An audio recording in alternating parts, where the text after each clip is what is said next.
All right, welcome to Point Zero Energy's Solar Energy Workshop. In this workshop, we're going to cover why solar energy, how solar energy works, grid tie systems, off-grid systems, home grid systems, and solar generators. But first of all, you need to ask the question, why solar?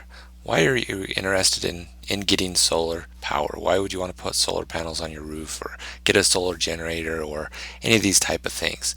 Now, there's a lot of different reasons why people go with solar power. Anywhere from saving power or saving costs on their electrical bill to having that backup security of having power that they can rely on when the grid goes down, to saving the environment. There's a lot of different reasons, but you really need to know the reason why you want to do solar, or you may be disappointed if you get a system that does not accomplish what you're looking for. And we focus a lot on backup power, self-reliance type of stuff with solar. And I don't know if any of you have ever watched the movie American Blackout. We watched that not too long ago, and it made me realize how true this statement is. Maybe not for an hour without electricity, but if you were out of power, if our country went out without power for a few days, or the movie covers a week, we are really dependent on electricity in this country, and it's actually pretty scary what can happen without power. Now, when you look at power outages, how long do they usually last? A few hours, a few days? I have to be honest, in my lifetime, I don't think I've ever seen the power out for more than a day or two. But would you be prepared if the power was out for months or even years? What would you do to cook your food, preserve your food, heat your home? What if you had to leave your home? And our power grid is actually very outdated and vulnerable. This would be, vulnerable to long-term outages, more than just a few days. It's very possible through a terrorist attack or an EMP that we could be without power for well over a year before they could get that restored. So it is very possible, and it's something we really should be prepared for. This is a picture of a line to a gas pump after Hurricane Katrina. This wasn't even in the hurricane area, but power was disrupted in this area. You notice how long that line is. And a lot of people, they have a gasoline generator for backup. When the power goes out, they can start that generator and they can run the refrigerator, cook food, whatever they need to do with that little gasoline generator. However, in a real power outage that lasts any amount of time, you're not going to be able to store enough gas to keep that running. And gas stations, gas pumps, you can't really count on getting gas that way. And so gas power isn't really a way of self-reliance in an emergency situation. Now, before we get into all the systems and what you can do with solar, first of all, we need to understand a little bit about how solar power works. And it can actually be very difficult for people to understand how solar works and how to size their systems correctly for their needs. This includes solar panel size, battery size, and inverter size. The reason this is so difficult is because solar and electricity just isn't something that people can see. And you can't really visualize that very easy. It's much easier to understand how water works because it's easy to see and visualize. Because of this, I'm going to relate solar to water. Once you understand this relationship, you'll be able to understand how solar energy works and why you need all the different components involved. Let's say you have a house on some property with a spring flowing water, and you want to tap into that water to supply the needs of your home. Let's say you want to take a shower once a day. For this shower, you will use 50 gallons in 10 minutes. So you tap into your spring and find that you are getting a flow rate of 10 gallons per hour on an average of 10 hours per day. So we ask the question, Will this spring produce enough water for your shower every day? To figure how much water our spring will produce, we simply take the flow rate of 10 gallons per hour and multiply the hours it produces water in the day, 10 hours. This gives us 100 gallons of water a day. Since we only need 50 gallons for our shower, we know that we will have enough water. So yes, our spring will produce enough water. However, we want to use 50 gallons in 10 minutes, and the spring is only producing 10 gallons in 1 hour. So although the spring will produce enough water for us in a 24-hour period, it doesn't flow enough water for our daily shower needs. Also, we have the problem that the spring only produces water for 10 hours a day. What if we want to take a shower when the spring is not flowing? The solution to this problem is simply to put in a water storage tank. By doing this, the spring will slowly fill up the tank when we're not using water and store it for when we need it. So how large of a tank do we need? Since we only need 50 gallons to take a shower, you would think that we would be fine with a 50-gallon tank. However, I mentioned that the spring only runs on average 10 hours per day. Some days the spring flows for only an hour or two, while others it'll flow more. To be safe, it's best to have 3 days worth of water stored. So that would be 150 gallons. Now the next thing we need to calculate is the size of the pipe we will be running from our tank to our home. This regulates how much water you get into your home and how fast. If we run too small of a pipe, such as a 1/4-inch pipe, we won't have enough water flow to take a shower, even though we have a large enough tank and enough water stored. It won't hurt to have a pipe that is oversized, especially if we want to be using water for more than just a shower. It's easier to oversize your pipe now when installing than to rip the pipe out later for a bigger one. Okay, now you're probably thinking, this is a nice story, but how does this relate to solar? Well, to start out with, the spring is like the sun. The pipe that taps into the spring is like the solar panel. And the water storage tank, that is like your battery that stores the power that your solar panels have harvested from the sun.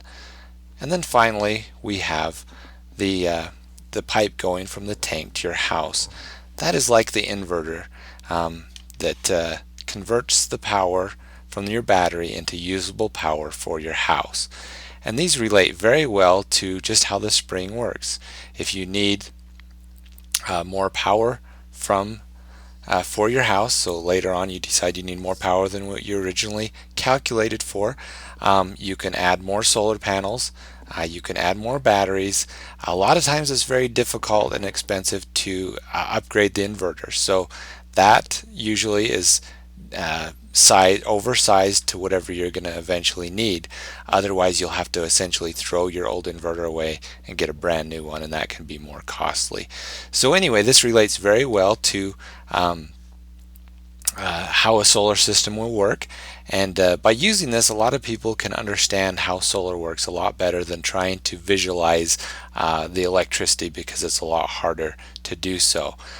Also, I have a calculator on my website. This can help you size your systems and calculate exactly how big of solar panels you'll need, batteries, inverter, and all that type of stuff that you can use to calculate those values for you. Okay, now we're going to start talking about some systems, some solar systems. Here is a simple off-grid system. Now as you notice here, we've got the sun. This is like our spring in our other example. We've got our solar panels. What this does when the sun hits it, this converts it to electricity. We come through.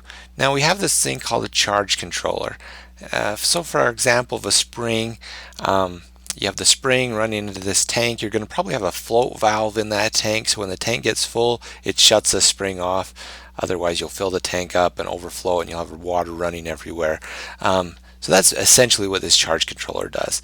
It can do a few more things for the batteries, but for the most part, once those batteries get full, it shuts it off so that it doesn't overcharge and burn up those batteries. Then from the batteries, just like in that other example where we had the pipe go into the house, here we have the inverter. Wires going to the inverter. This converts the DC power in our batteries to AC, or alternating current, for our house, and goes into our home, and that will run all of our appliances just like a normal house runs off of the AC grid that we normally use. So that's the basic off-grid system. Now, why would you choose an off-grid system? Well, if you want to have power when the grid is down, or if you're in a location where the grid simply is not available, you don't have that option of using the grid, you'll need an off-grid. You're 100% independent of the grid. That way you don't have to worry about when the grid is up, when it's down. You don't have to worry about power rates, what they're doing with the grid. You're independent of that, and you're solely, is all you rely on is the sun. So as long as the sun keeps shining, you're good to go. Now I'm going to talk about a system, grid tie system. This is probably the most common system there is, and that's just because it's very simple, very inexpensive, and works very well. With this system though, you do need to have the grid, so if the grid isn't available, this is not an option. So with this one, it works a little bit different. We still have the sun shining onto the solar panel, which generates electricity, but instead of going into a battery bank, or charge controller and then the battery bank, we go into what's called a grid tie inverter. Now this is a very special inverter. It does not regulate the power. All it does is it maximizes the power out of the panel, and it puts out that power in pure AC sine wave power.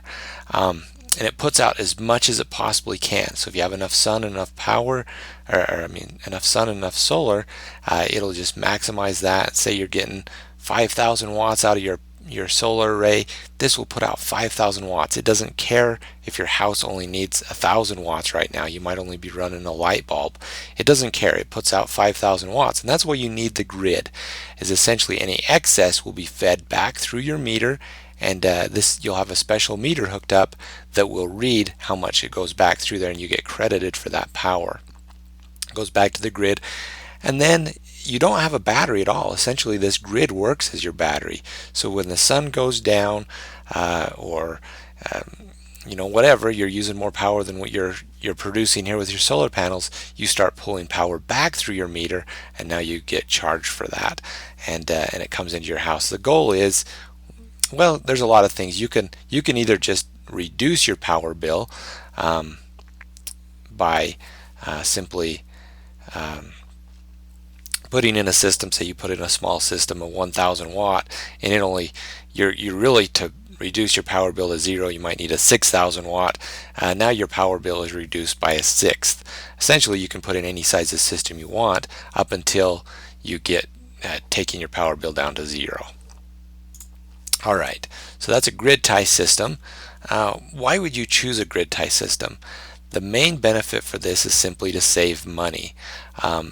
It's very, very inexpensive compared to other systems. You don't have to have the expensive batteries, a lot of different things there. It'll pay for itself very quickly. So in as little as 5 years, you could have this system paid for itself, and now you could just be saving money every month in your electrical bill, even possibly taking it down to zero and not having an electrical bill anymore. And so that's a very good way to save money. Alright, let's go on to the home grid system. This is a system designed and used by Point Zero Energy exclusively, and what it does is it can take an existing grid tie system and tie in a solar generator with a battery bank. You'd have to add, a normal solar generator comes with a few batteries. You'd have to add more batteries to this, and now when the grid goes down, normally with a grid tie inverter or grid tie system, when the grid goes down, your power goes down as well, and you have no power whether the sun is out or not. You just don't have power. Well, with this type of system, you simply disconnect the grid, turn on your solar generator, and now the solar generator works just like the grid did before. Any excess power gets fed back up into the generator and charges the batteries. When you're using more power than what you're producing with your sun, it'll pull from the batteries and run your home. So why would you want to do a system like this? Well, when the grid is up, you're saving money. It's not going to pay for itself nearly as quickly as a grid tie system by itself, but it will pay for itself. And you have emergency backup power. So when the grid goes out, you still have power. You don't have to worry about running out of power and having everything shut down when the grid goes down. Another huge benefit is that you have a very long battery life with this type of system, as opposed to an off-grid system where you're always using those batteries and cycling them and using them all the time. This one, the batteries will just sit there, and this system is designed to use lithium-ion batteries, so they don't self-discharge, and they will last a very long time. And you'll only be cycling them when you're actually using. When the grid goes down, you'll be using your batteries, but they will last an extremely long time that way. Alright, so this kind of goes over the cost, how much you would save. So you can see with a grid tie system, in as little as, well, it hasn't quite paid for itself in 5 years. However, if you use a time of day system, I'm not going to go into all this, you can actually have it self paid off in less than 5 years. Off-grid system is going to take a little bit longer, but by 15 years it's paid for itself as well. Home grid system is very similar to this in paying itself off. You can look at some of those numbers, but you can save a tremendous amount of money in 25 years with those type of systems. Alright, now a solar generator. We talked a little bit earlier about emergency backup and using how gasoline generators don't really supply power and very good use for a long-term power outage due to the reliance on fuel. Well, a solar generator has a lot of benefits that a gasoline generator doesn't have. So when the grid goes down, you have emergency power to run essentials, sometimes more if you get enough solar and batteries with those systems. Now, if you need to leave your home for some reason, you can take that with you. It has clean, quiet power and no need for fuel. It relies on the sun. And some of the solar generators can actually power your entire home if you get a big enough one. So essentially, a solar generator is a portable off-grid system that you can take with you or run your home as an off-grid system. Alright, I want to talk a little bit about continuous versus surge. So this is mostly when you're looking for solar generators. It does apply to off-grid systems, but usually they have big enough inverters to where whoever's installing it figures that out for you and gets something that works for you. Usually solar generators, though, they're a lot smaller than a full off-grid system. And so you do need to worry about this continuous versus surge. So for example, if you just turn on a fluorescent light bulb, it takes 100 watts to a 100-watt fluorescent light bulb. It'll take 1200 watts to get that started.